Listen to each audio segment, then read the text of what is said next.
नमस्कार दोस्तों, आप लोग कैसे हैं। उम्मीद करते हैं आप लोग बेहतर होंगे। तो आज हम क्लास 10th का एक नया टॉपिक स्टार्ट करने वाले हैं।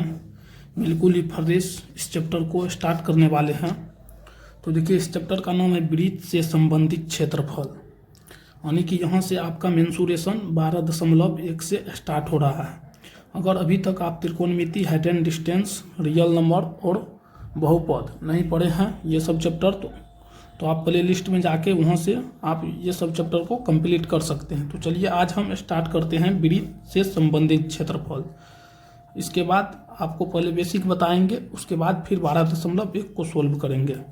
तो चलिए सबसे पहले आपको बेसिक बताते हैं वृत्त का।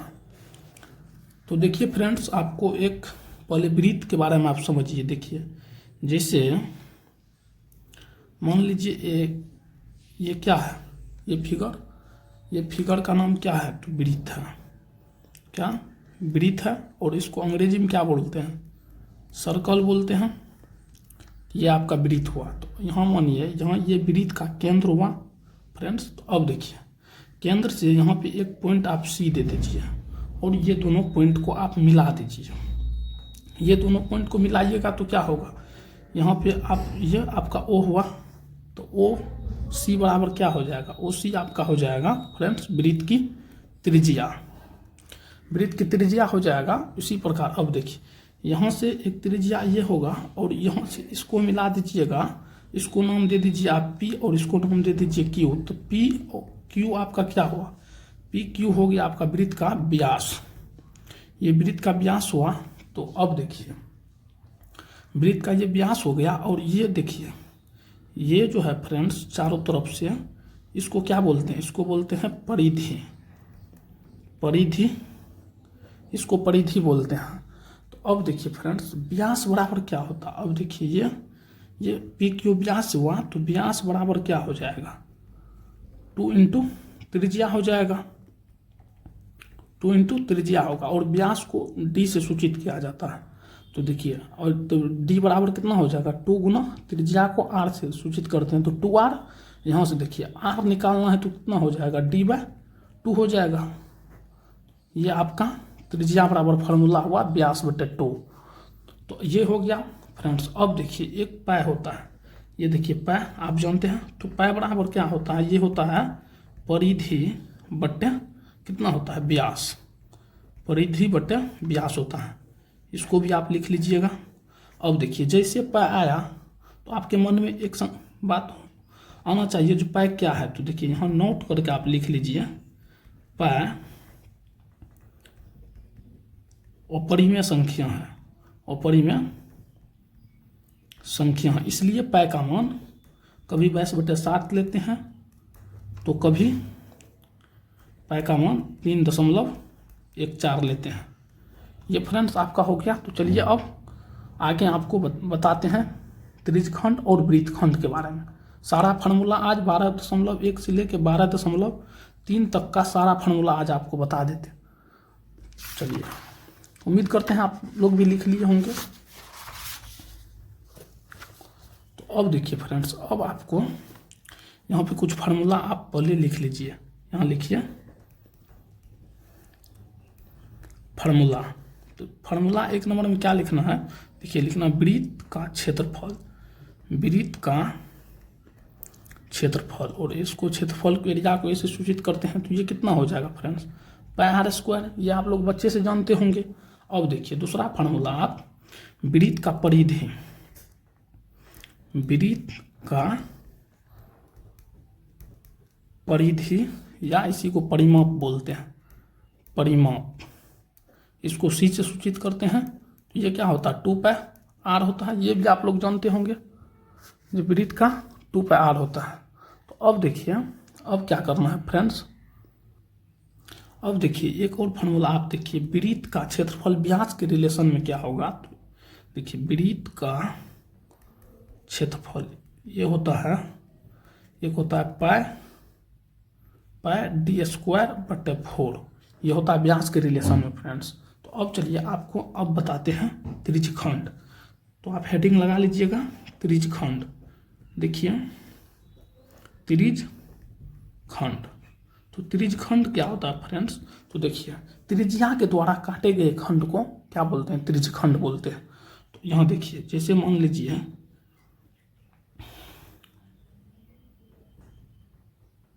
ये एक वृत्त हुआ आपका, इसका केंद्र फ्रेंड्स ये हुआ, और यहाँ से एक त्रिज्या आपका ये हो गया और एक त्रिज्या आपका ये हो गया। तो अब देखिए फ्रेंड्स, ये आपका केंद्र O हुआ और इसका नाम हम दे देते हैं P और इसका नाम हम दे देते हैं Q।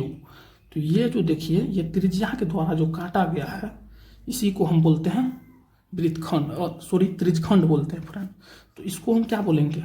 लघु त्रिज्यखंड बोलेंगे, छोटा है तो इसको क्या बोलेंगे? लघु त्रिज्यखंड। और ये बड़ा वाला को क्या बोलते हैं? इसको दीर्घ त्रिज्यखंड कहते हैं, दीर्घ त्रिज्यखंड, दीर्घ त्रिज्यखंड कहते हैं। अब देखिए, अब जो आपसे पूछेगा, चलिए लघु त्रिज्यखंड का फॉर्मूला क्या होता है? 1 नंबर में आप लिख लीजिएगा, लघु त्रिज्यखंड बराबर क्या फॉर्मूला होता है? लघु त्रिज्यखंड का क्षेत्रफल। लघु त्रिज्यखंड का क्षेत्रफल क्या होता है? ये देखिए, ये होता है θ/360/r²। ये होता है यहाँ, ये थीटा होगा यहाँ पे फ्रेंड्स, ये एंगल थीटा होगा। तो ये देखिए, ये होता है आपका लघु त्रिज्यखंड का फॉर्मूला। तो फिर आपको पूछेगा दीर्घ त्रिज्यखंड का क्या होगा? तो देखिए दीर्घ त्रिज्यखंड का क्षेत्रफल क्या होता है? देखिए दीर्घ त्रिज्यखंड का क्षेत्रफल, तो देखिए ये पूरा वृत्त है, वृत्त के क्षेत्रफल में से अगर ये लघु त्रिज्यखंड के क्षेत्रफल घटा देंगे तो हमको दीर्घ त्रिज्यखंड का क्षेत्रफल निकल जाएगा। तो यहाँ क्या लिखेंगे? वृत्त का क्षेत्रफल माइनस कितना कर देंगे? लघु त्रिज्यखंड का क्षेत्रफल, ये हो गया। तो अब देखिए वृत्त का क्षेत्रफल क्या होता है? ये होता है πr² और माइनस दीर्घ त्रिज्यखंड का क्षेत्रफल देख लीजिए, θ/360 × πr²। ये आपका हो गया दीर्घ त्रिज्यखंड का क्षेत्रफल। तो ये दोनों फार्मूला आप लोग याद कर लीजिए। तो अब चलिए, अब आपको वृत्तखंड के बारे में बताते हैं। तो ये देखिए फ्रेंड्स, अब आप लोग भी हेडिंग लगा लीजिएगा, वृत्तखंड, वृत्तखंड हेडिंग लगा दीजिए। देखिए वृत्तखंड क्या होता है? जैसे देखिए ये एक, फिर से आप वृत्त बना लेते हैं। देखिए ये आपका एक वृत्त हो गया फ्रेंड्स। देखिए वृत्तखंड क्या होता है? जीवा के द्वारा काटे गए खंड को यहाँ लिख लीजिएगा, जीवा के द्वारा काटे गए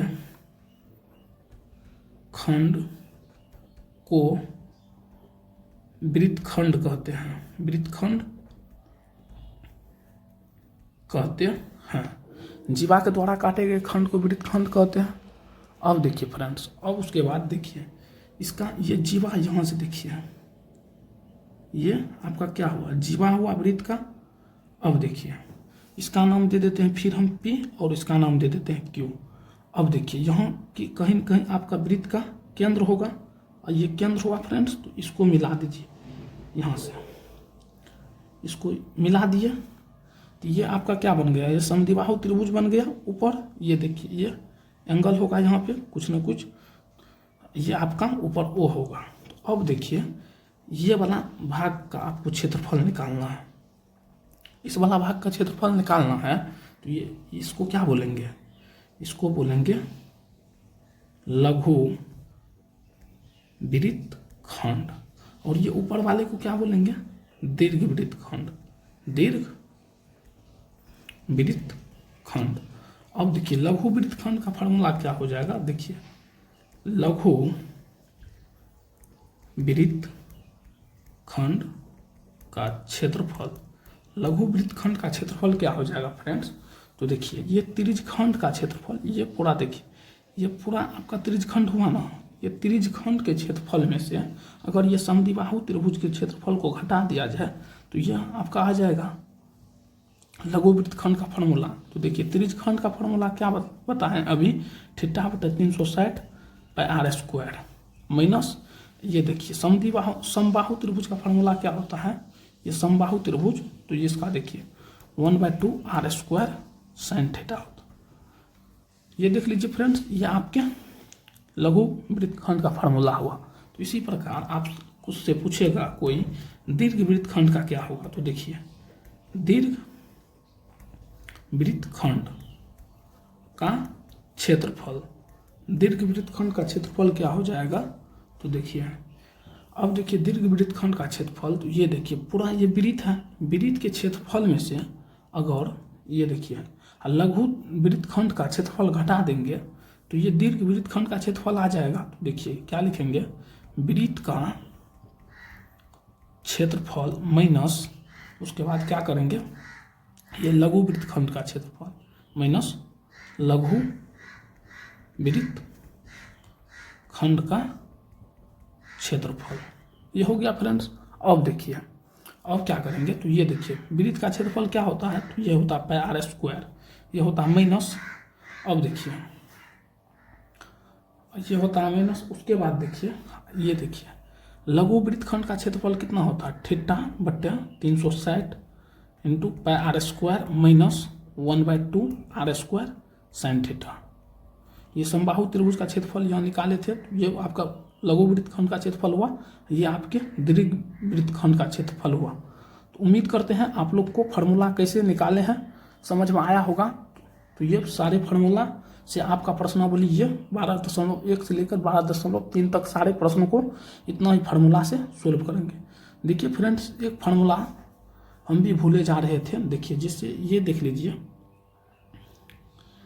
देखिए ये जैसे वृत्त हुआ और ये वृत्त का केंद्र से अगर इसको मिला देते हैं तो ये आपका क्या होता है, ये त्रिज्यखंड होता है। ये देखिए त्रिज्यखंड, इसका नाम अगर आप ए दे देते हैं और इसका नाम अगर आप बी दे देते हैं तो ए बी क्या हुआ, चाप की लंबाई, तो चाप की यहाँ ओ होगा, चाप की लंबाई बराबर होता है 2 पाई r थीटा बटे 360 डिग्री। इसको भी आप लोग लिख के याद कर लीजिएगा। तो चलिए अब हम प्रश्नावली 12.1 को सोल्व करते हैं। तो देखिए 12.1 में क्या सवाल दिया गया आपको दिखाते हैं। देखिए पहला, देखिए ये आपको ध्यान देना है, ये नहीं जो पाई का मान आपको 3.14 नहीं देना। देखिए क्या लिखा है, जब तक अन्यथा न कहा जाए तो पाई का मान 22/7 का प्रयोग कीजिए। जहाँ जहाँ पाई आएगा उसका मान 22/7 प्रयोग करेंगे।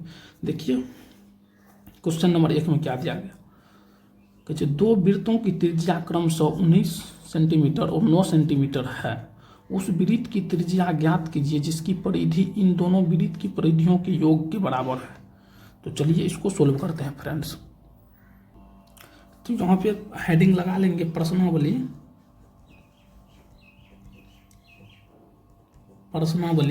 कितना 12.1 चलेगा आपका ये। तो देखिए और क्वेश्चन नंबर 1 में क्या दिया गया था, देखिए पहले आप लोग समझिए। जैसे मान लीजिए ये एक छोटा वृत्त है और ये एक इससे बड़ा वृत्त है, इसका रेडियस क्या होगा, इसका रेडियस r1 और इसका रेडियस दे देते हैं r2। ये दोनों प्लस में जुट जाएगा, ये दोनों को जोड़ेंगे तो बराबर में क्या होगा, एक बड़ा वृत्त के रेडियस इसके बराबर होगा। तो देखिए सबसे पहले दिया क्या गया है, तो लिख लेंगे दिया है। देखिए r1 का मान कितना दिया गया है 19 सेंटीमीटर, उसके बाद r2 का मान कितना दिया गया है 9 सेंटीमीटर, कितना दिया गया है फ्रेंड्स। तो अब देखिए अब क्या करेंगे, तो अब देखिए इतना दिया गया है, तो अब लिखेंगे प्रश्न से क्या हो जाएगा, देखिए ये हो जाएगा। देखिए यहाँ हम फर्स्ट लिखते हैं इसे, फर्स्ट वृत्त की परिधि प्लस सेकेंड वृत्त की परिधि बराबर क्या हो जाएगा, बड़े वृत्त की परिधि बराबर बड़े वृत्त की परिधि। अब देखिए फर्स्ट ये वृत्त है तो इसका परिधि क्या हो जाएगा 2 पाई R1 ये हो जाएगा फ्रेंड्स। अब देखिए सेकेंड वृत्त में देखिए इसका परिधि क्या हो जाएगा +2πr2। और ये देखिए बड़ा वाला वृत्त का परिधि कितना हो जाएगा 2π, ये बड़ा R। अब देखिए इसमें उभयनिष्ठ 2π है, इसमें भी 2π है, तो 2π कॉमन ले लेंगे। अब देखिए ये R1 प्लस ये R2 हो जाएगा बराबर कितना हो जाएगा 2πr। ये देखिए 2π से 2π खत्म हो जाएगा। अब देखिए R1 का मान कितना दिया गया 19 प्लस R2 का मान कितना दिया गया 9 बराबर R। तो R बराबर कितना निकल जाएगा, इसको जोड़ दीजिएगा तो कितना 28 सेंटीमीटर। ये आपके प्रश्न नंबर 1 का सॉल्यूशन हुआ फ्रेंड्स। उम्मीद करते हैं आपको समझ में आया होगा। अब चलिए प्रश्न नंबर 2 को लेते हैं। तो अब इसको हटा दिए फ्रेंड्स। अब देखिए प्रश्न नंबर 2 में देखिए क्या दिया गया है, आप लोग देखिए यहाँ देखिए प्रश्न नंबर 2 में दो वृत्त की त्रिज्या क्रमशः 8 सेंटीमीटर और 6 सेंटीमीटर है। उस वृत्त की त्रिज्या ज्ञात कीजिए जिसका क्षेत्रफल इन दोनों वृत्त के क्षेत्रफल के योग के बराबर है। ये दोनों सेम क्वेश्चन ही है यहाँ, लेकिन परिधि दिया गया था, यहाँ क्षेत्रफल दे दिया। तो अब चलिए क्वेश्चन नंबर 2 को सोल्व करो। फिर देखिए फ्रेंड्स यहाँ पे क्वेश्चन नंबर 2 देखिए क्वेश्चन नंबर 2 में क्या दिया गया। फिर देखिए ये एक छोटा वाला वृत्त है और इससे एक बड़ा वाला वृत्त है, तो इसका त्रिज्या कितना है R1 है और इसका त्रिज्या R2 है। ये दोनों को जोड़ेंगे तो ये दोनों का क्षेत्रफल बराबर होगा ये बड़ा वाला वृत्त के क्षेत्रफल का, इसका त्रिज्या बड़ा R1 है, R है। तो अब देखिए फिर क्या लिखेंगे, पहले लिखेंगे दिया है। अब देखिए दिया है में लिखेंगे R1 बराबर कितना दिया है 8 सेंटीमीटर, R1 बराबर 8 सेंटीमीटर। फिर देखिए R2 बराबर कितना दिया गया 6 सेंटीमीटर। तो अब देखिए लिखेंगे, फिर लिखेंगे प्रश्न से देखिए ये वृत्त का क्षेत्रफल प्लस ये वृत्त का क्षेत्रफल बराबर ये बड़े वाला वृत्त का क्षेत्रफल। तो लिखेंगे, ये भाषा नहीं लिखते, भाषा आप लोग को समझ में आ गया होगा कैसे लिखते हैं। देखिए ये वृत्त का क्षेत्रफल कितना हो जाएगा पाई R1 का स्क्वायर प्लस ये वृत्त का क्षेत्रफल कितना हो जाएगा पाई R2 का स्क्वायर बराबर ये वृत्त का क्षेत्रफल कितना हो जाएगा। तो देखिए ये हो जाएगा पाई बड़ा R का स्क्वायर। अब देखिए फ्रेंड्स यहाँ देखिए उभयनिष्ठ क्या है पाई है, तो पाई हम कॉमन ले सकते हैं। ये कितना हो जाएगा बड़ा R, ये R1 का स्क्वायर प्लस R2 का स्क्वायर बराबर कितना हो जाएगा पाई बड़ा R का स्क्वायर। तो यहाँ से पाई पाई खत्म हो जाएगा। तो फिर देखिए अब देखिए R1 का मान कितना है 8 सेंटीमीटर, तो 8 का स्क्वायर प्लस R2 का मान कितना है 6, तो 6 का स्क्वायर। अब देखिए बराबर R का स्क्वायर। तो ये देखिए अब कितना निकल जाएगा 8 का स्क्वायर होता है 64 प्लस 6 का स्क्वायर 36 बराबर R का स्क्वायर। इधर से स्क्वायर हटाएंगे तो ये दोनों रूट में आ जाएगा। ये देखिए रूट अंदर 64 प्लस 36 बराबर R। ये दोनों कितना हो जाएगा जोड़ के, ये हो जाएगा 100, ये 100 हो जाएगा। अब देखिए तो 100 बराबर R, तो R बराबर कितना हो जाएगा 10 सेंटीमीटर। ये देखिए ये आपके क्वेश्चन नंबर 2 का सॉल्यूशन हुआ। तो चलिए अब इस प्रश्नावली 12.1 के लास्ट क्वेश्चन नंबर 3 को देख लेते हैं।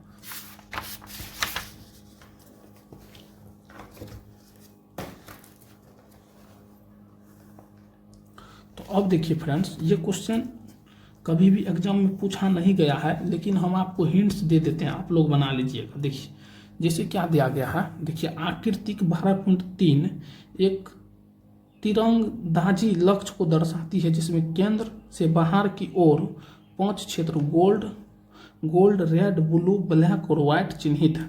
ये देखिए ये आकृतिक है आपका, व्हाइट चिन्हित है, जिनसे अंक अर्जित किए जा सकते हैं। गोल्ड अंक का व्यास, ये देखिए ये गोल्ड वाला का व्यास आपको कितना 21 सेंटीमीटर दिया गया है। प्रत्येक अन्य पट्टी पर 10 सेंटीमीटर चौड़ी है, प्रत्येक अन्य पट्टी 10 सेंटीमीटर चौड़ी है। अंक प्राप्त करने वाले इन 5 क्षेत्रों में प्रत्येक का क्षेत्रफल ज्ञात कीजिए। चलिए देखिए इसके हिंट्स से आपको हम समझा देते हैं ये कैसे बनेगा। तो देखिए फ्रेंड्स यहाँ पे आपका ये क्वेश्चन नंबर 3 हो जाएगा। ये 3 क्वेश्चन नंबर 3। तो ये देखिए सबसे पहले देखिए हम रफ में आपको ये बना लेते हैं पट्टी। देखिए सबसे पहले एक छोटा वाला था, छोटा, इसको क्या नाम था इसका। उसके बाद देखिए फिर एक था वृत्त, इसके बाद फिर एक वृत्त था, 5 रंग था ना, तो 1 2 3, तीने हुआ, एक और था, ये 4, उसके बाद एक और था, ये हो गया 5। देखिए सबसे पहले क्या था, गोल्ड था, गोल्ड है। उसके बाद देखिए गोल्ड के बाद ये क्या हो जाएगा, ये देखिए ये आपका हो जाएगा रेड, ये रेड, उसके बाद गोल्ड के बाद रेड, उसके बाद ये आपका हो जाएगा ब्लू, और ब्लू के बाद ये आपका हो जाएगा ब्लैक, ये हो जाएगा आपका व्हाइट। अब देखिए गोल्ड रंग का रेडियस आपको 21 सेंटीमीटर दिया गया है, ये दिया गया है। तो अब देखिए, और अन्य ये पट्टी में जब आप जाते हैं तो 10.5 सेंटीमीटर आपका बढ़ जाता, फिर इसी प्रकार जैसे जैसे आप यहाँ तक जाते हैं तो ये 10.5 यहाँ पर भी, फिर यहाँ पर 10.5, यहाँ पर 10.5, ये आपका बढ़ते जाता है 21 सेंटीमीटर से। तो अब देखिए सबसे पहले हम गोल्ड रंग का एक निकाल के आपको दिखा देते। देखिए 1 नंबर में क्या लिखेंगे, गोल्ड के लिए, देखिए गोल्ड के लिए रेडियस कितना दिया गया, व्यास दिया गया, तो ये देखिए डी दिया गया है 21 सेंटीमीटर। तो यहाँ से देखिए आर का मान कितना हो जाएगा, 21/2 सेंटीमीटर। अब देखिए अब लिखेंगे गोल्ड रंग का क्षेत्रफल, गोल्ड रंग का क्षेत्रफल कितना हो जाएगा, देखिए फिर ये देखिए कितना हो जाएगा, πr² हो जाएगा, ये वृत्त है तो वृत्त का क्षेत्रफल πr²। अब देखिए पाई का मान कितना लेना, 22/7 गुना, देखिए आर का मान कितना 21/2 गुना स्क्वायर है, तो फिर लिखेंगे 21/2। अब देखिए इसको काटेंगे तो 7 या 21, अब देखिए 22 गुना 21 दिया कितना होता है, 21 दिया 63 बट्टे ये कितना हो जाएगा 4। अगर इसको आप गुना करते हैं तो ये हो जाएगा 22 गुना 63, 1386/4। अब देखिए क्या करना है, इसको जो 4 से भाग दीजिएगा तो ये आपका आ जाएगा 346.5 सेंटीमीटर स्क्वायर। तो ये आपका निकला गोल्ड रंग का क्षेत्रफल। अब देखिए यहाँ देखिए आपको रेड भी बता देते हैं। देखिए अब लिखेंगे 2 नंबर में, देखिए रेड के लिए, तो रेड के लिए त्रिज्या कितना हो जाएगा, देखिए त्रिज्या कितना हो जाएगा, ये तो 21/2 है इसका, तो 21/2 प्लस ये 10.5 जुट जाएगा, तो प्लस 10.5, इसको भी काटिएगा तो ये भी 10.5 होगा, ये दोनों जुट के कितना हो जाएगा 21 सेंटीमीटर हो जाएगा। अब देखिए अब लिखेंगे रेड का क्षेत्रफल, तो रेड का क्षेत्रफल कितना होगा, πr², देखिए πr²। तो अब देखिए पाई का मान कितना है, तो देखिए पाई का मान कितना है, ये देखिए फ्रेंड्स रेड का क्षेत्रफल निकालना है ना, देखिए ये रेड का क्षेत्रफल निकालने के लिए ये आपके गोल्ड के क्षेत्रफल को माइनस भी करना पड़ेगा, तो गोल्ड के क्षेत्रफल को माइनस कर देंगे। तो ये देखिए इसका, ये देखिए इसको लिख लेते हैं बड़ा आर बराबर 21 सेंटीमीटर, फिर देखिए बड़ा r² माइनस ये गोल्ड का क्षेत्रफल कितना πr²। अब देखिए कितना हो जाएगा, तो देखिए 22/7, ये पाई का मान गुना कितना हो जाएगा 21 गुना 21, ये इसका क्षेत्रफल यहाँ पर देखिए कितना निकाले 346.5, तो देखिए 346.5 ये लिख दिए फ्रेंड्स। अब देखिए इसको काटिए तो ये कितना हो जाएगा, 7 या 21 3, 21 या 63, तो ये हो जाएगा 22 गुना 63 माइनस 346.5। अब इसको गुना कीजिएगा तो कितना आएगा, अभी किए थे ना 1386, तो 1386 माइनस 346.5, इसको घटाइएगा तो कितना आ जाएगा, देखिए 1039.5 सेंटीमीटर स्क्वायर आ जाएगा। तो ये देखिए हम 2 रंग का निकाल दिए, गोल्ड और रेड का, ब्लू ब्लैक और व्हाइट आप लोग इसी प्रकार निकाल लीजिएगा। तो चलिए यहाँ पे आपका प्रश्नावली 12.1 समाप्त होता है। अगर वीडियो पसंद आया होगा तो वीडियो को लाइक कीजिएगा, चैनल को सब्सक्राइब कीजिएगा और अपने दोस्तों में शेयर कीजिएगा। फिर मिलते हैं नेक्स्ट वीडियो में, धन्यवाद।